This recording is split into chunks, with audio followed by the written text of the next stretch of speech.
गया आपके पास denser medium.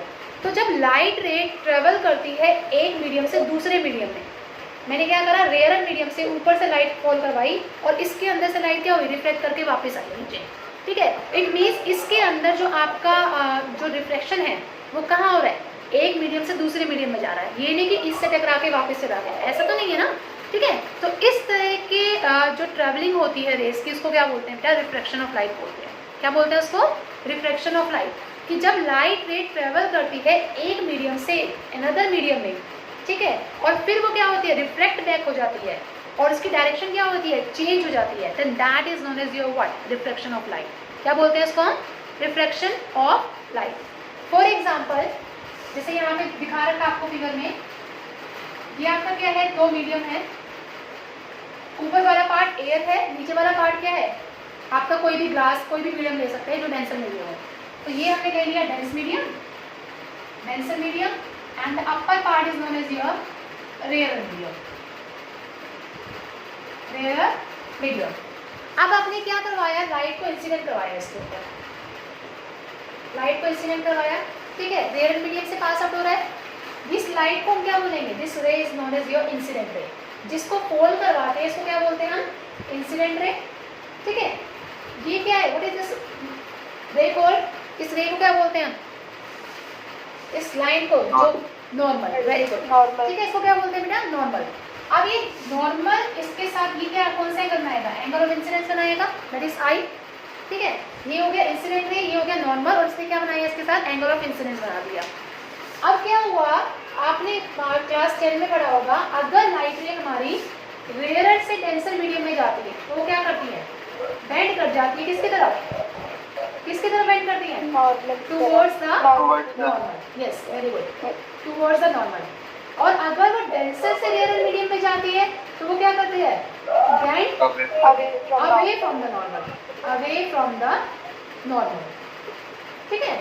अब एक चीज बताइए, इंसिडेंट रे इस नॉर्मल से क्या हुई, पास आउट हुई, अब ये रेयर से डेंसर मीडियम में जा रही है तो उसको क्या करना चाहिए, अवे फ्रॉम द नॉर्मल करना चाहिए या फिर टुवर्ड्स द नॉर्मल, बताइए, रेयर से डेंसर टुवर्ड्स द नॉर्मल, तो ये क्या हो गया, बेंड कर गई टुवर्ड्स द नॉर्मल, ये रेड बेंड कर गई टुवर्ड्स द नॉर्मल, ठीक है। और जब ये बेंड करेगी तो इसको क्या बोलेंगे, इस एंगल को बोलेंगे हम refracted angle, not reflected, it is known as refracted angle.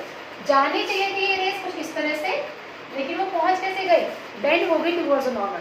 So this angle is known as your refracted angle and this angle is known as your what, this angle is known as your incidence angle.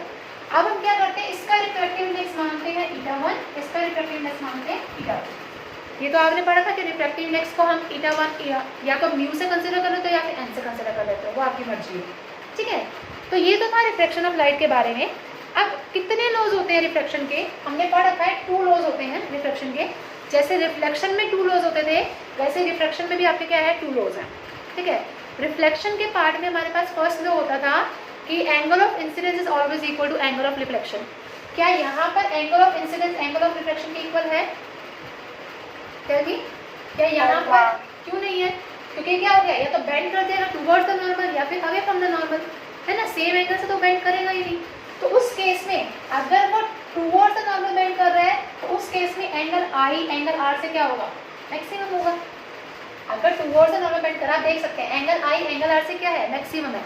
और अगर वो away from the normal करा, like this, denser है और ये rare है, denser से rare में जाएगा तो क्या कर जाएगा, अवे फ्रॉम द नॉर्मल, ये आई है और ये आगे आगे आपका आर। तो डेंसर से रेयर में जब जाएगा तो उस केस में एंगल आई क्या हो जाएगा, एंगल आर से लेस हो जाएगा। क्या हो जाएगा, एंगल आर से लेस। तो यहाँ पर हम कभी भी नहीं बोल सकते कि angle I is equal to angle R, ठीक है। इसलिए फर्स्ट जो रिफ्लेक्शन का लॉ था वो रिफ्लेक्शन पार्ट में वैलिड नहीं है, ठीक है।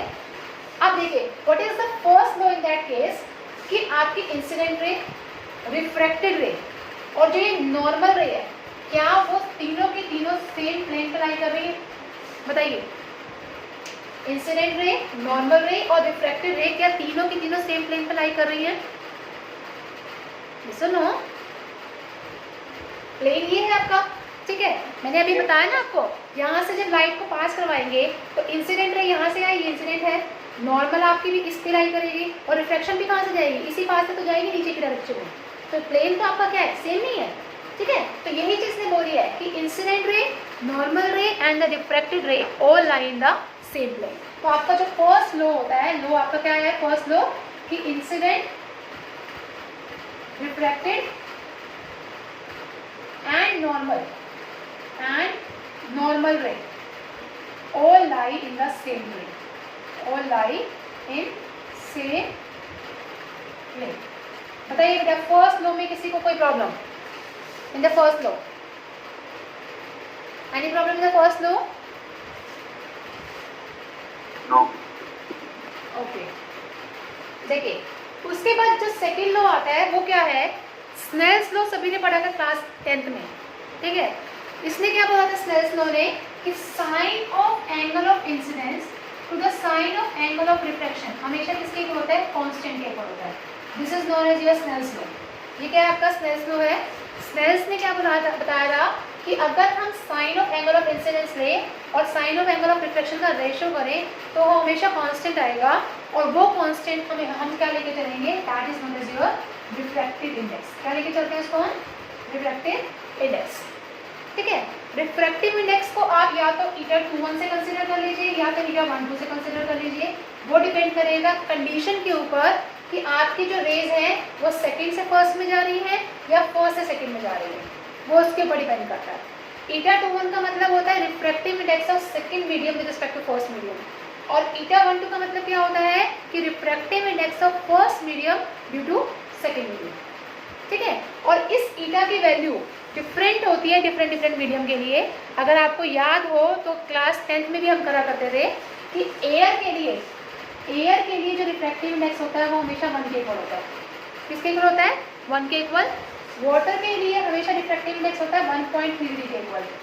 ये वैल्यूज गिवन होती थी आपको, ठीक है। और ग्लास के लिए आपका जो रिफ्रैक्टिव इंडेक्स होता है दैट इज इक्वल टू 1.5। समझ आई बेटा बात? तो ये रिफ्रैक्टिव इंडेक्स की कुछ वैल्यूज हैं एयर में, वाटर में और ग्लास में, ठीक है, जिसके बेसिस पे आप क्या करते हो, अपने रिफ्रैक्टिव इंडेक्स को निकालते हो, ठीक है। लेकिन रिफ्रैक्टिव इंडेक्स है क्या चीज़, किस लिए रिफ्रैक्टिव इंडेक्स का यूज़ करते हैं हम, वो ये हमें पता है कि रिफ्रैक्टिव इंडेक्स तो है, वो रेशो है speed of light in vacuum to the speed of light in medium, ये हमने पढ़ भी रखा है, ठीक है। लेकिन क्यों है ये, किस लिए जरूरत पड़ी हमें, किस चीज़ की क्यों रिक्वायरमेंट है हमें रिफ्रैक्टिव इंडेक्स की, बताइए क्यों रिक्वायरमेंट है हमें रिफ्रैक्टिव इंडेक्स की? क्योंकि रिफ्रैक्टिव इंडेक्स एक्चुअली क्या है, रिफ्रैक्टिव इंडेक्स वो प्रॉपर्टी है which tells us that given medium is perfect for the journey.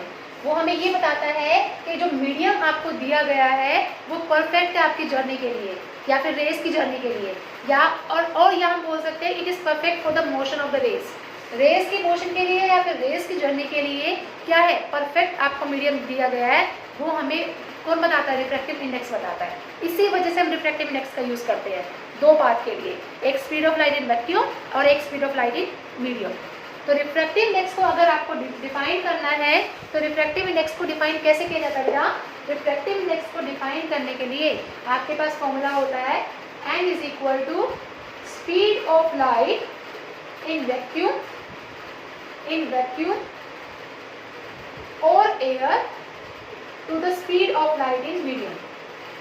Speed of light in medium, इसको क्या बोलते हैं, रिफ्रैक्टिव इंडेक्स बोलते हैं। क्या बोलते हैं बेटा, रिफ्रैक्टिव इंडेक्स। ओके, जो मैं बोलना चाह रही हूँ, हमने क्या बोला, हमने रेयर और डेंसर मीडियम का रिफ्रैक्टिव इंडेक्स को क्या कर दिया, रेशो में निकाला। कैसे, रेयर मीडियम के केस में, रेयर मीडियम आपका जो रिफ्रैक्टिव इंडेक्स है उसका फॉर्मूला क्या हो गया, C/V1, क्योंकि C तो आपका कांस्टेंट रहेगा, ठीक है। V1 आपका चेंज हो सकता है, मीडियम चेंज हो सकता है। ऐसे डेंसर मीडियम के केस में आपका क्या रहेगा, डेंसर मीडियम में C/V2, इन दोनों का रेशो निकालिए, η1/η2 निकालिए, ठीक है, या n1/n2 निकालिए। n1 क्या है आपके पास, C/V1, n2 क्या है, C/V2। इसको जब आप सॉल्व करेंगे तो वो किसके इक्वल आएगा, n1/n2 is equal to V2/V1। तो इट मीन्स अगर आपसे कोई ये पूछे कि रिफ्रैक्टिव इंडेक्स और वेलोसिटी में क्या डिफरेंस है, ठीक है, क्या रिलेशन है, तो आप क्या बोलेंगे कि रिफ्रैक्टिव इंडेक्स और वेलोसिटी में जो रिलेशन रहेगा वो इन्वर्सली रहेगा। क्यों रहेगा? देखिए n1 ऊपर है तो v1 कहाँ है? नीचे है। n2 नीचे है तो v2 कहाँ है? ऊपर है। तो यहाँ से हमने ये देख लिया कि refractive index is always inversely proportional to your velocity. अगर वेलोसिटी इंक्रीज है तो रिफ्रैक्टिव इंडेक्स डिक्रीज हो जाएगा, अगर वेलोसिटी डिक्रीज है तो रिफ्रैक्टिव इंडेक्स क्या हो जाएगा? आपका इंक्रीज हो जाएगा। अब मुझे एक चीज़ बताइए, मेरे पास 3 वैल्यूज हैं, वो ये देते हैं 1, 1.33 और 1.54। तो मुझे ये बताना है कि तीनों में से, ठीक है, ये है आपकी सपोज करिए एयर की, ये है वाटर की और ये है गैस की। सपोज करिए, मैं ये सिर्फ सपोज करने के लिए बोल रही हूँ। तो मुझे ये बताइए तीनों के केस में स्पीड ऑफ लाइट किस में से मैक्सिमम होगी? तीनों रिफ्रैक्टिव इंडेक्स है इसमें से, बताइए। स्पीड ऑफ लाइट या वेलोसिटी जो है एयर। कैसे? क्यों एयर से? क्यों? Very good. रिफ्रैक्टिव इंडेक्स जिसका ज्यादा होगा वेलोसिटी उसकी कम होगी। अब मैंने पूछा वेलोसिटी किसकी ज्यादा है? वेलोसिटी ज्यादा होगी तो रिफ्रैक्टिव इंडेक्स क्या होना चाहिए? कम होना चाहिए। तो इन तीनों में से रिफ्रैक्टिव इंडेक्स कम किसका है? एयर का है। ठीक है, अगर एयर का रिफ्रैक्टिव इंडेक्स कम है तो it means velocity of light इसमें से क्या करेगी? मैक्सिमम स्पीड से ट्रेवल करेगी। ठीक है, समझ आ गया बेटा ये वाला पार्ट? तो ये तो था आपका पार्ट। उसके बाद जो हमारा स्नेल्स लॉ के अकॉर्डिंग अगर हम बोले तो स्नेल्स लॉ भी हमें क्या बता रहा है? देखिए sine I by sine R होता है Snell's law, sine I by sine R. इससे अगर हम निकालें इसका रेशो तो वो किसके इक्वल होगा? मैंने अभी आपको बताया था वो e/2 के इक्वल होता है। Sine I by sine R हमेशा अपोजिट लेते हैं। तो आपके पास यहाँ हो जाएगा n2 बाई n1 और यहाँ पे इसका अपोजिट क्या हो जाएगा? v1 by v2। तो अगर स्नेल्स लॉ के अकॉर्डिंग आपको रेशियो निकालनी है तो sine I by sine R किसके इक्वल होता है? n2 बाई n1 के, और यहाँ पे क्या हो जाएगा? v1 बाई v2 हो जाएगा। लेकिन दिक्कत यही है ना कि आपकी जो रिफ्रैक्टिव इंडेक्स और वेलोसिटी है वो क्या है? इन्वर्सली है। हमने यही तो प्रूव कर रखा है, रिफ्रैक्टिव इंडेक्स और वेलोसिटी क्या है? इन्वर्सली है, चाहे वो sine I by sine R इसके साथ क्यों ना लग जाए। ठीक है, तो यहाँ तक बताइए कि रिफ्रैक्शन के केस में कोई किसी को कोई प्रॉब्लम बताइए बेटा।